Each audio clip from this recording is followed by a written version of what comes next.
My brother says there is a ghost in the shed who hides under the rotten floorboards, and if I ever dare to set foot inside, he'll jump out the top of my head. But I'll take a peek one day. Okay, so the poet's brother talks about the presence of the ghost inside the shed. He told poet that there was a ghost in the shed, inside the shed, and warns the poet that if he went inside the shed, the ghost would chop off his head. However, this does not much frighten the poet. He still wished to one day step inside the shed and see for himself. He wanted to see himself. That is why he wished to peek one day. Okay. I know that there is not really a ghost.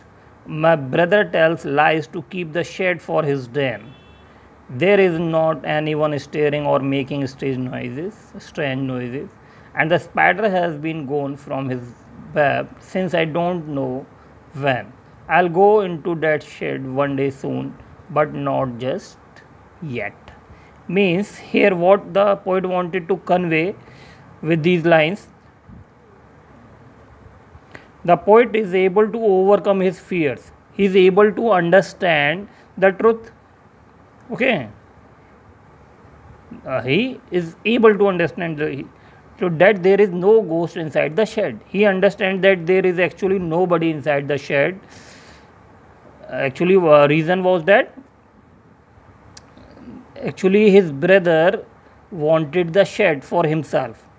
Okay, so the particular spider too is no longer there. His brother had been telling him lies because he wanted to retain the particular shed for his own self.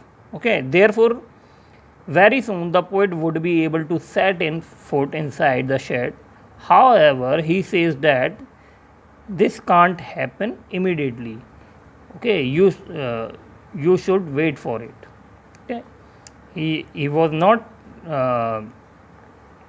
ready to do it right now at that particular time. Okay, so that is all about the shed, how poet's brother telling lies to him to keep the shed.